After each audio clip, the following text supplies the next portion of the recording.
Well, that was embarrassing. That absolutely sucked. I think the game is actually still technically going on. And we went down the field for opening drive, and I'm like, okay. I'm like, we're picking up right when we left off of, at the end of the Bengals game, going off, scripted, very well scripted opening drive. Right. And Took then a down play to get the touchdown, but we got it. Well, yeah, and Joku, who just drops a touchdown pass, hits him in the hands, and he doesn't secure it. He just allows them. He just allows that guy to strip it out of his hands. Like, David, hey, dude, you have to complete the pass. If he catches it and just turns, that was a mental lapse. But then Hooper makes a great catch for a touchdown, Right. 7-0.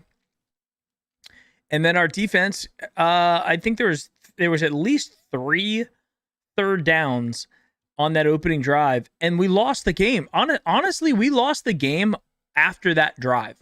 When we let them go down, and we would let them go down and score on just like that, where they just walk through our defense. We had them it could have been 3 and out. We could have opened the game 3 and out. And instead, we allow them to go all the way down the field and score. And then we come back, and Baker throws the interception. They go down and score again. Now it's 14-7. And at that point, we lost the game. We did not try. We never did. And the play calling, I mean, it looked like we were completely unprepared to play on both offense and defense. And special teams. There was nothing that went good. Yeah, 8 for 8 on third downs. 8 for 8 and at least 4 catches over the shoulder, catches going out of bounds, tapping their feet. I mean, everything went right for them. Everything. So looking at the stats, they were 7 of 9 on third down. At one point, they were 6 of 6. And we, on third down, our offense was 1 of 11. Are you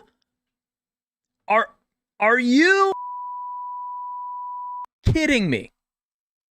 1 of 11.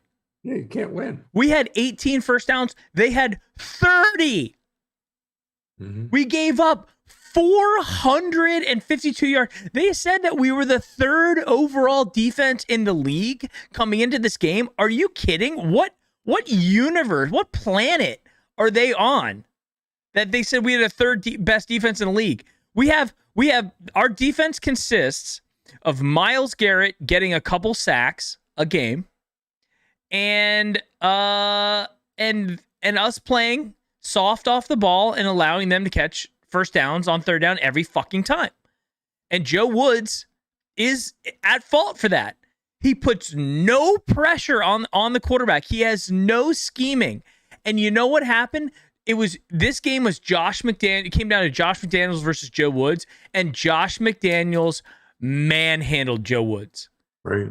The amount of he was calling 3 screen passes per drive. They never adjusted to the screen. And they were running screen passes right on Myles Garrett, right on his side, because they knew he was going to over pursue. That first touchdown they threw, was on Myles. That was on Myles' side.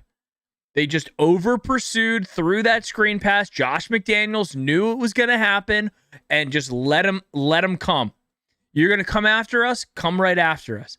You know why? Because they probably watched the tape and they go, it looks like Myles Garrett and Jadeveon Clowney, all those guys, it looks like they really attacked the quarterback. It looks like they're actually pretty effective doing it. How do we stop that? Oh, let's throw screen passes. And then the Browns, hey guys, they're throwing screen passes. What should we do? Let's just keep attacking the quarterback like there's no tomorrow. Well, they ran up the middle too.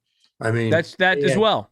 3 90-plus yard drives, and a lot of them were some key passes, obviously. But when you got 8 guys in the box, 7 guys in the box on the line of scrimmage at the 2-yard line, and the guy goes right up the middle, and he goes for 5 or 6 yards, and then they do it again, and then before you know it, they're at the 40-yard line. I mean, There was just no way we were going to win that game. Super chat just came in from Max Nikolenko. Our offensive line didn't get on the plane. They stayed in Cleveland counting their fresh money. Embarrassing.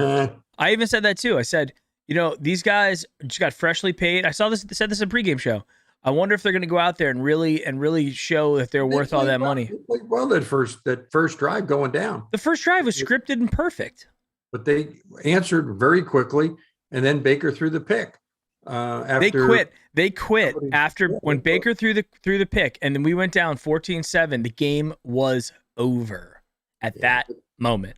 Like I told you, when Baker throws an early interception in the first quarter, I bet you if he's done that 6 times, we've lost every game. We never come back. It just seems like it's so deflating to him and the rest of the team that nobody plays well after that. So we can't afford to make those critical mistakes. Few penalties here and there, but I mean, he was 19 for 22 or something, Jones.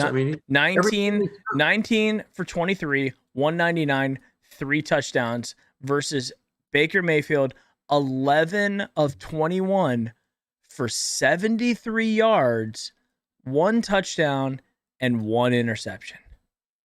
Holy Mike, welcome in, man. Who knew? How does your rectum feel right now after we got destroyed in the manner of which we got destroyed today? All right, so first and foremost, I know you've been jonesing to use that button, and who knew it would be after a thoroughly embarrassing showing by the Browns. You look at that game. I mean, it's a microcosm of the season in a whole. You don't know what team you're getting week to week. You just when you think that oh, you know what, maybe Baker is the answer. He stares down double coverage and still tries to throw the ball in there, and that really turned the tide. We had 2 runs in the second quarter. 2, right? Not 2. 1 + 1 = 2.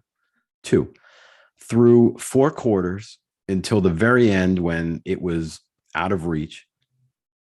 The wide receivers as a whole, right? So every one of the wide receivers on the team, we had 1 catch for 11 yards. Yep. Through the Jarvis was not a factor at all. Right. And he was the 1 catch for 11 yards through 4 quarters at that point. Mm-hmm. So I mean, it's just frustrating. I mean, Joe Woods, we thought that we would see something different. We didn't. The defensive line was playing half-fast from out of the gate. They looked like they were stuck in the mud. Yeah. Stefanski, time and time again, after the scripted plays, it seems sometimes like he's lost. Again, that was today. There was one point in the game where you thought that we might be able to get back into it. And 3rd and 2, he runs the same almost draw look. And then that's the end of that drive. And then the game continued to spiral out of hand. But I mean, you got to give it to Bill Belichick. I mean, he loses his Tom Brady. Right. He goes a year with, trying to patch that position. And in true Bill Belichick fashion, he drafts a kid 15th, I think, in the middle of the round, that arguably has been the best rookie this year. Yeah. And they're not missing a beat. So, I don't know what we're going to look like next week. I mean, at this point, we don't know what team we're going to get. I could tell you that we should be seeing some progression from Baker, and I feel like every time we think that we see that progression, then we see a 4-step backwards regression. So I don't know, what the answer is. I think we were outcoached offensively. Right. That the play calling continuously seems to be a problem after the scripted plays. Mm-hmm. Baker's not the guy that to run out of the gun, empty set over and over and over again. Defensively, you know, we couldn't put a player in a position to make a play if we tried. And, you know, I was going back and forth with someone on Twitter at the end asking me, well, you know, are you supposed to bench all your starters at the end of a game? There's no reason why your third slot corner should be in the game with 4 minutes left at the end of the game. There's plenty of other guys they could have thrown in there. They just brought somebody up from the practice squad as well. So that's my take on it. It's aggravating. Just when you think this team has turned a corner, they come out flat. So, you know, I hope they all wished OBJ well this week, and they'll be happy for him while he's playing tomorrow night. Yeah. It certainly felt like they came out strong. They came out fine. And we're like, okay, this is a great drive. Looking good. And then, Jethro Hickson has become a member. Jethro, welcome to the Brownie Postgame membership family. We got to get some emojis up in chat for that. Welcome, Jethro. Appreciate you, my man. After that first drive, it was like, hey, we're looking good. And then the fullback wildcat, which that's was another one. That's another head scratcher. Holy good call on that, dude. You're driving the ball down their throat the whole drive, and then just in Kevin Stefanski form, you try and get cute down there, and they're lucky. Because if Hooper doesn't score that touchdown pass, they just drove. I mean, it doesn't matter now, you know, in hindsight here after getting your doors. I mean, blown off, if they don't score there, though, Mike, good point. If they don't score, it's 45-0, dude. Yeah. I mean, and it's all that 7 points was just a moral victory. But we got, that was the worst Browns game I've seen since. I mean, I don't even remember, to be honest, guys, I don't remember a Hugh Jackson game this bad. I remember bad Hugh Jackson games where I turned the game off at halftime because I was like, this is awful. But 45 after scoring 7 points, 45 unanswered points. They quit on Joe Woods. They quit on Kevin Stefanski. I got to do better. That one's on me. Somebody tweeted that out. This guy, Brian Shaw, WX Shaw, who's a meteorologist on somewhere, says, I have to do better. That's on me. I got to put my guys in better position. Kevin Stefanski. All of those things are true, but it's starting to get to be a broken record. I mean, our coach of the year, is it possible? I mean, at 5-5, you can't say he's the worst coach in the league. The Lions just beat the Steelers. The Lions are off the they schneid. didn't. No, they didn't. I'm lying. It was a replay of earlier. It's in overtime. Sorry, I got excited. I turned the NFL app on. They showed me the wrong thing. Oh, okay. I apologize to all. Yeah, well, they have the ball. They have the ball on the Detroit 45. With 6:33 left in overtime. So yeah, they it's their game to lose. Got the ball first in overtime. Does it matter though? The Pittsburgh Pittsburgh got the ball. They threw a 39-yard pass, Pittsburgh, into Detroit territory, which all they needed to do is kick a field goal. They fumbled the ball. Detroit picked it up, and now Detroit has got the ball on the Pittsburgh 48. That's at the 50-yard line, first and 10. I mean, but Mike, here's a good point. Does it matter? I mean, really, it doesn't at all. Like we're a mediocre team. We're not a. How you lose 45-7 and even have any hope for the future that a playoff like how that's not even in my mind right now. You know what? I got to tell you, Mike, not to cut you off. We talk about this all the time, you and I, whether it's on here on the Wednesday show, just via text message. Last year was a weird, different year. There were no fans in the stands. it wasn't there was no noise, there was no passion. It was silence and calling plays and playing the game. Now all of a sudden, here we are back to NFL football, 50, 60,000 fans in the stands. There's everything's coming at you really fast. And is this what we, is this the real Kevin Stefanski? And last year was just a anomaly, a fluke because of the way the season panned out. I hope not. But I mean, if you go back to the last game that he coached when the Vikings got blown out, they had like 140 yards on offense and they couldn't do squat. And the play calling was all over the place. And we've seen a lot of those types of stinkers this year. Yeah. I mean, most teams have an offensive coordinator and they let the guy do his job. Stefanski's trying to do two jobs at the same time, head coach and calling plays during the game. And it's for this season, it is just not working out. An offensive coordinator would never have called that Baker out on the flat wildcat thing after driving the ball down successfully, play after play, Johnson running 10, 12 yards. So he's got to give that up. Marty Schottenheimer wouldn't give it up. And eventually led to his demise, and he had to leave Cleveland. And unless you're calling outstanding plays from week to week to week, why would you want that pressure? Why would you take that on? Give it to somebody else. You let the defense guy call the defense. You let the special teams call the special teams. Let somebody call the offensive plays. And if it works, great. If it doesn't, and that's the thing, though. A guy like Kevin Stefanski.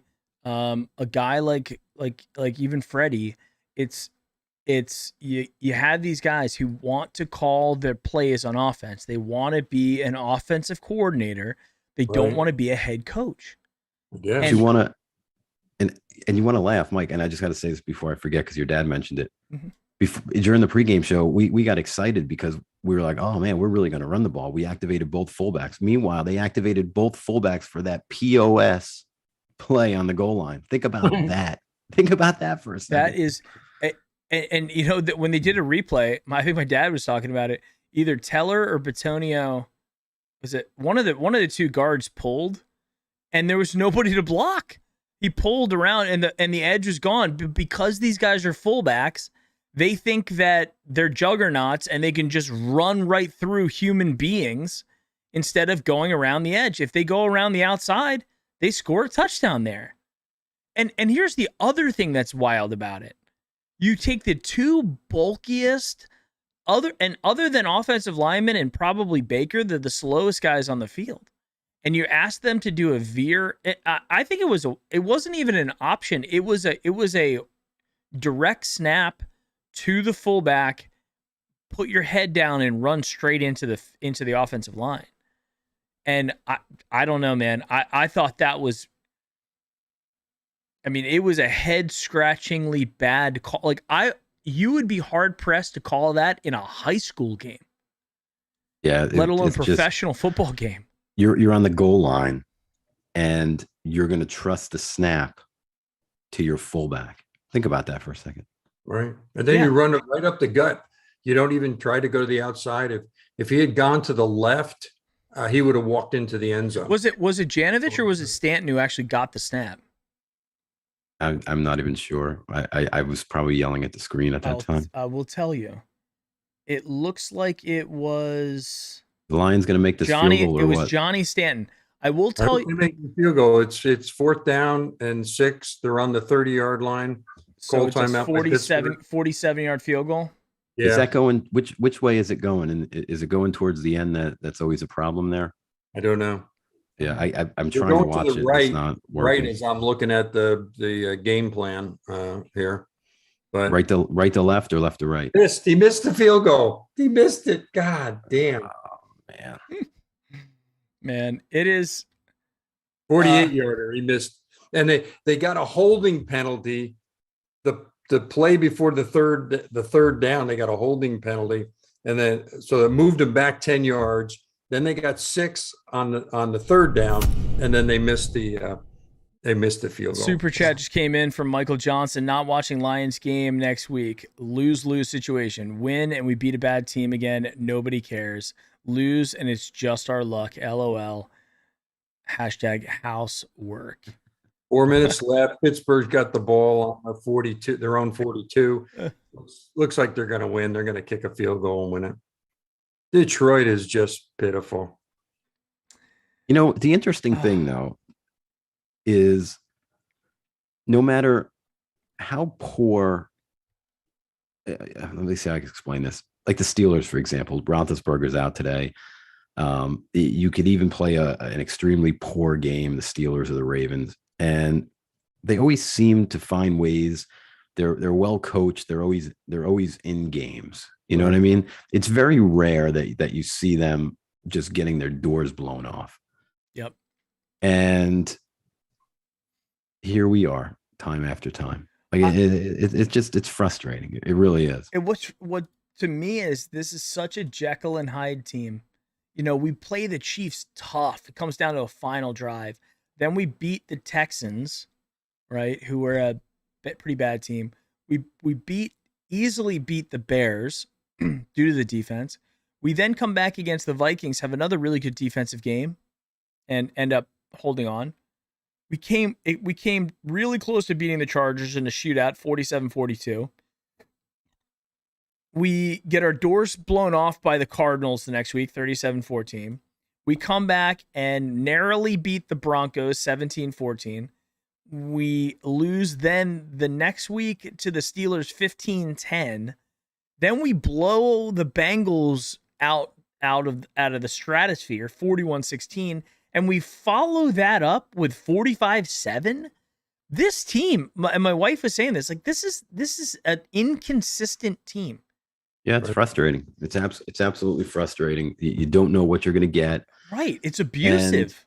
And then you go back to Baker and you I mean you and I mean we beat this like a dead horse every now and again, but I mean you can't. I mean he was even rolled out. There was nobody in front of him. He was staring at Njoku with double coverage, and he still threw the ball. Right? He was out on the edge. Oh yeah. He's looking at it. You have to be smarter. And I mean, I don't know. We talked about this earlier, and there was nothing that we could do about it because he cried his way out. But now you're starting to see, you know, the effects of no OBJ, because when he's not in there, even though he hasn't played well for us, he's a threat, and teams still look at him as a threat, and they still double cover him, and it opens up everything out, you know, in other spots. And you saw today that one catch for 11 yards through 3.5 quarters. I'm in an NFL game. Kevin Stefanski quoted saying, "Didn't do a good enough job game planning and executing." Somebody replies with a GIF. You think? How many times though do you hear that? And I told you this. That was Andy Reid's battle cry in Philadelphia all those years. I need to put players in better positions to make plays. Well, okay. When does that happen? For him, it didn't happen in Philadelphia. He lost the Super Bowl. He went to the Kansas City, and then it worked out for him. But I mean, how many times is Kevin Stefanski going to tell us I need to put players in better position to make plays? Now, I do believe at the same time that's also he does. I mean, there's no question about it. But then, you know, I'm sure that some guys aren't doing what they're supposed to be doing either. But I mean, the game wasn't lost in the second quarter, and they ran 2 times. So, I mean, figure out your identity and go with it. They just abandoned the run. They just abandoned it and said, "Okay, we're gonna put it in Baker's hands," and then you have a drop pass that goes right through Donovan Peoples-Jones' hands, and then you follow up the next play where Baker feels like he has to force it. He forces it towards Njoku. Wasn't on David on that. He was double covered. A guy stepped up and made a great play. But where I'm pissed off at Njoku was he had another one later in the game that hit him in the hand. I mean, it was one of the worst drop passes I've seen in a long time, and I've seen many in the Baker Mayfield era, but this was really a bad, just complete lack of concentration. I don't know if you thought he was going to get hit. I don't know. But also that drop touchdown pass for Njoku is inexcusable. A ball hits you on the hands, you get it, and a guy just literally slaps it away when all David had to do was curl up, just go like this, pull it into your body. He let the guy slap it out of his hands because he thought he could nonchalantly catch it. It's inexcusable. You look at the other side of the ball, right? And you look at Josh McDaniels and the way he ran that offense, or called plays, I should say. They ran the ball, they threw the ball, they were creative plays in the screen game. They ran several. It worked. Yep. It worked, and they kept doing it. Yeah, Oh, and man. and you never knew. He kept you off balance, right? He kept you off balance. You didn't know what was coming, but when it did come, it was solid. And they caught everything. Our plays, too. Yeah. And you look at our plays, and I mean, you know what's coming. So if we know it's coming, they know what's coming. Oh, my wife is sitting there. My wife, who's watched, I mean, not a whole lot of football. Not a whole lot. It's like, oh, they're running the ball. Boom. She can call it now. Like they telegraph their plays. And on top of it, I mean, I'll say this. Mac Jones, beautiful game. Kid played really well. He made Baker, for a guy who was kind of an afterthought in his draft class, Mac Jones. All the Zach Wilson, Trevor Lawrence, Justin Fields, Trey Lance. I mean, nobody wanted to touch Mac Jones. They're like, nah, he's too boring. He always plays with a lead. He's not that great. He's not that athletic. And you know what? He's like a Joe Flacco. It's just good enough, right? You don't have to be a superstar, but he can make the plays, and he played well. 19 to 23, 3 touchdowns, and every ball that hit his receivers' hands, they caught. Like how many over this? Even Brian Hoyer was throwing him at the end of the game, and they were catching him over their shoulder. And if you remember earlier in the game, Baker had DPJ, and he overthrew him by a yard. Yeah, he did. He absolutely did. And I said that to my dad. I go, he's still overthrowing him. He's still sailing passes. So I mean, here's what we say, guys. And I know that, I mean, I'm not a hater. I'm not a Baker hater by any means. I have a flag up with his face on it. I own jerseys. I'm a Baker guy. You're a realist, though. But the reality of it is, I will be 100% honest for everybody. The reality is, Mac Jones today, in his 10th game, and I'm not sure if they had a bye yet this year, so it could have been 9, for all we know. Could have been. Made him look really bad. Whereas last week, Joe Burrow, another Heisman guy, another guy who was anointed to be the next coming of Tom Brady in the NFL, we made him look really bad last week. Not 11 of 21, 73 yards bad, but bad nonetheless. So here's the thing. I think for the remainder of the year, I think it's gonna be tough for the Browns to make a long-term commitment to the Baker Mayfield that we're seeing on the field right now. I think it is. I would just say this. I think it would be unwise for them to make a long-term commitment to a guy who's capable of going 11 of 21, 73, 1 touchdown. I would like to know, Mike, and we'll have to do a little homework on this. I would like to know if that is the worst single game a quarterback has played in the NFL all season, if that's it. Baker's game, you're saying? Yeah, 11 of 21, 73, 1 touchdown, 1 interception. I would probably say that it's pretty close, if not, yes. And you're talking about you were talking about a 4-year starter, right? 4-year starter number 1 draft pick. And this is the performance that you get against a defense that, I mean, they're good. Don't get me wrong, but I mean, when you go away from like Matthew Judon, I mean, there's nobody that's scary. I mean, you got the McCourty brothers that are 110 years old in the secondary, and it's just I don't know how. I don't know, that interception for me was really telling. I mean, I don't understand why the ball left his hand, to be quite honest with you. And I mean, that really, you could tell they were off before that. And I know that was early. It was like the second possession or the third possession, but yeah,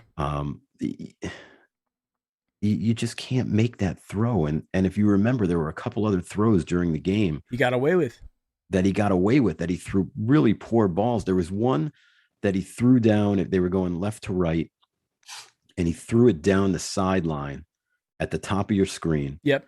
It was almost picked. To Schwartz. Yeah. And then there was another one on the right side that he almost had picked. And yep, he had Schwartz and Janovich wide open in the middle of the field, right next to each other, literally. Well, and what about in the end zone before the touchdown?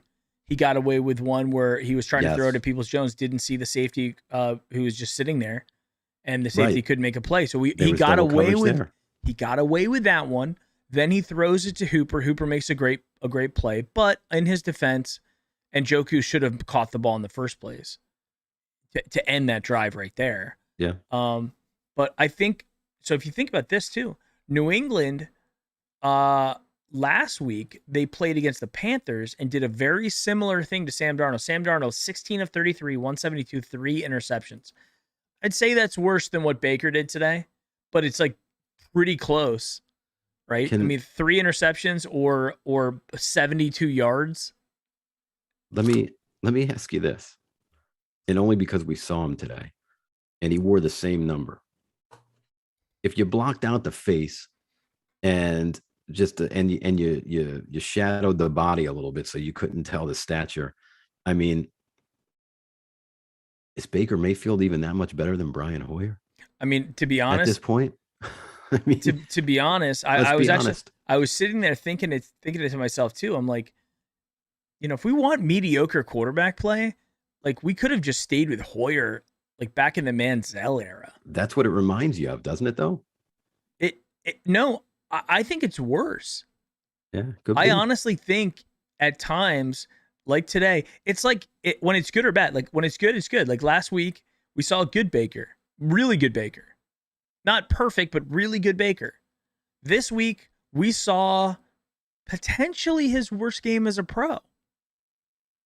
And you just can't have stinkers like that. And you can't have them at this point. If you're going for a contract, if you're trying to prove the haters wrong, if you're trying to earn back the respect of the locker room, you can't go out there and do that. On the flip side, then you got a guy like Tom Brady today who goes out there and plays terrible. And I think they lost to the football team, right? Yeah, I think that was the final. Steelers are driving, by the way. Yeah, the 3rd and 1 in the 44. They're probably going to win the game. So Tom Brady loses to the football team. 23 of 34, 2 touchdowns, 2 interceptions. How about this, guys? How about on the defensive side of things, right? If I said to you, hey, Rodney Harrison on Hunter Henry's a good matchup, you'd tell me what? What are you, an idiot? Right? But we saw that today. If I said to you guys, hey, Mac Wilson, one-on-one with Hunter Henry, that's a good matchup, right? You guys would tell me I'm an idiot. And guess what? We saw that too. And it burned us on both, one of those being a touchdown, the other being a long play. I would say if I'm Stefanski and you're my defense coordinator, and you say, you know what, there's gonna be some times we're gonna play zone and we're gonna let our guys absorb whoever happens to be out there. And I'd say, wait, hold on a second, what's our answer for Hunter Henry? That's a guy who's potentially, dangerous. He's a matchup issue. What's the strategy to beat him? And you come back to me and said, well, we're gonna go one-on-one. We're gonna let our guys play, and we think that Mac Wilson and Ronnie Harrison can cover him. I would say, good one, dude. Yeah. All right. Very funny. What's the real plan? right? I don't know. Yeah, I don't have an answer. There's the inconsistency on offense and defense is so bad. It's so bad that I don't even know. I don't even know what to say. You know, this is one of those games that we just have to wash it off. Right. We have to get out. We have to wash it off, move on, absorb it a little bit, let it sink in, talk about it on the Wednesday show, and let this one go. Because I honestly don't know if there's a whole lot to say. We got out coached on offense, defense, and arguably special teams. Throw it in there, right? So we get out coached. We got out executed. It seemed like the only guy out there who was honestly willing to play his tail off was D'Ernest Johnson. D'Ernest was out there doing his best. And D'Ernest with a respectable 99 yards on the ground and 7 catches for 58 yards in the air. They he's gave the up on the MVP. run. They gave up on the run. I mean, we know, if there's one thing that we know as a fan base collectively, is that Baker Mayfield is not going to sit back in a shotgun in a zero backfield set and sling the ball and beat you. We know that's just not a thing. We haven't seen it. It always ends up bad. And we go into the second quarter late in the first, and we just abandon the run. We just go with empty set. I mean, Mike, here's another stat for you that's interesting. We didn't have another guy who actually we didn't hand it off to anybody else. The only other run we had today was the fullback Wildcat. Yeah. And I will tell you this, Johnny Stanton was a quarterback in college. So maybe, you know, if thinking about it, it's probably not that crazy of him like actually receiving a snap. It's probably not the greatest thing in the world, but it's not like we're just snapping into a guy who's never caught anything from the center before. But we didn't run it with a single other player. That means COVID really, really destroyed us. I think the game plan, like, I don't know if it's because we thought he didn't have enough energy or what, but if you've got Stanton and you've got Janovich, Stanton I think is a little bit more athletic. I think Janovich is a little bit more of a blocker. But if you need to give D'Ernest Johnson a breather, we had no answer. I cannot believe that the Lions-Pittsburgh ended in a tie. I would have taken a tie today, I got to tell you. Really? Pittsburgh had the ball and they were driving. What happened? It says that the Lions have the ball. Did they miss a field goal? No, so the Pittsburgh was actually in field goal range, and they threw a pass to the outside, and Freiermuth fumbled, and the Lions picked it up, and then it was only like 8 seconds left, and they did a little razzle dazzle, and the clock expired. Wow. Jared Goff today, 13 of 24, 92 yards. Very Baker-esque today, Jared Goff. Terrible. How about Cam's first series back? He ran in a touchdown, yelled, "I'm back." Good for him. I wish I would have started him on my fantasy team. He's 1 for 2. Yeah, he's also 1 for 2, 2 yards passing and 1 touchdown passing. So it was a 2-yard pass, and he has a rushing touchdown. Yeah, smart move picking him up. All right, guys, let's get out of here. I'm too depressed to keep going. I'll tell you this. We'll be back on the Wednesday show, so we'll talk about it a little bit more. Unfortunately, we will not be able to drink out of our Victory Monday mug tomorrow. Nope. With a victory. I mean, you technically could still drink out of it and remember the good days. But it's not going to be a happy week for us, unfortunately, this week. We had 5 of them so far, and we've had 5 unhappy weeks. And now we're going up against a Lions team who smells a little blood in the water, you know? Definitely. So, and I think we play them in Detroit. Am I right there? No, we're home. We are home? Okay, well, yeah. I guess that could be good. But who knows, guys? We're in somewhat uncharted territory, and it comes down to expectation versus execution. And but I want to say thank you to Jethro Hickson for becoming our 12th member. I want to thank everybody else who has subscribed to the channel. We're getting dangerously close to 5,000 subscribers, and then Our next milestone will be 10. So if you're not subscribed, please do.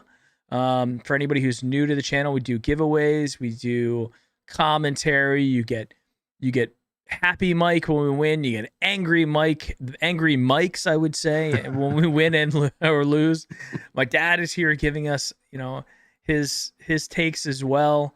And yeah, so we'll leave you with this. I am going to be in Denver for the Wednesday show, so we're going to have to play scheduling issues. It's mountain time. It's weird. So it may be off. I will get that scheduled as soon as I know what my availability will be for the Wednesday show. I'm going to try to keep it at around 7:00 like we usually do, but I don't know yet.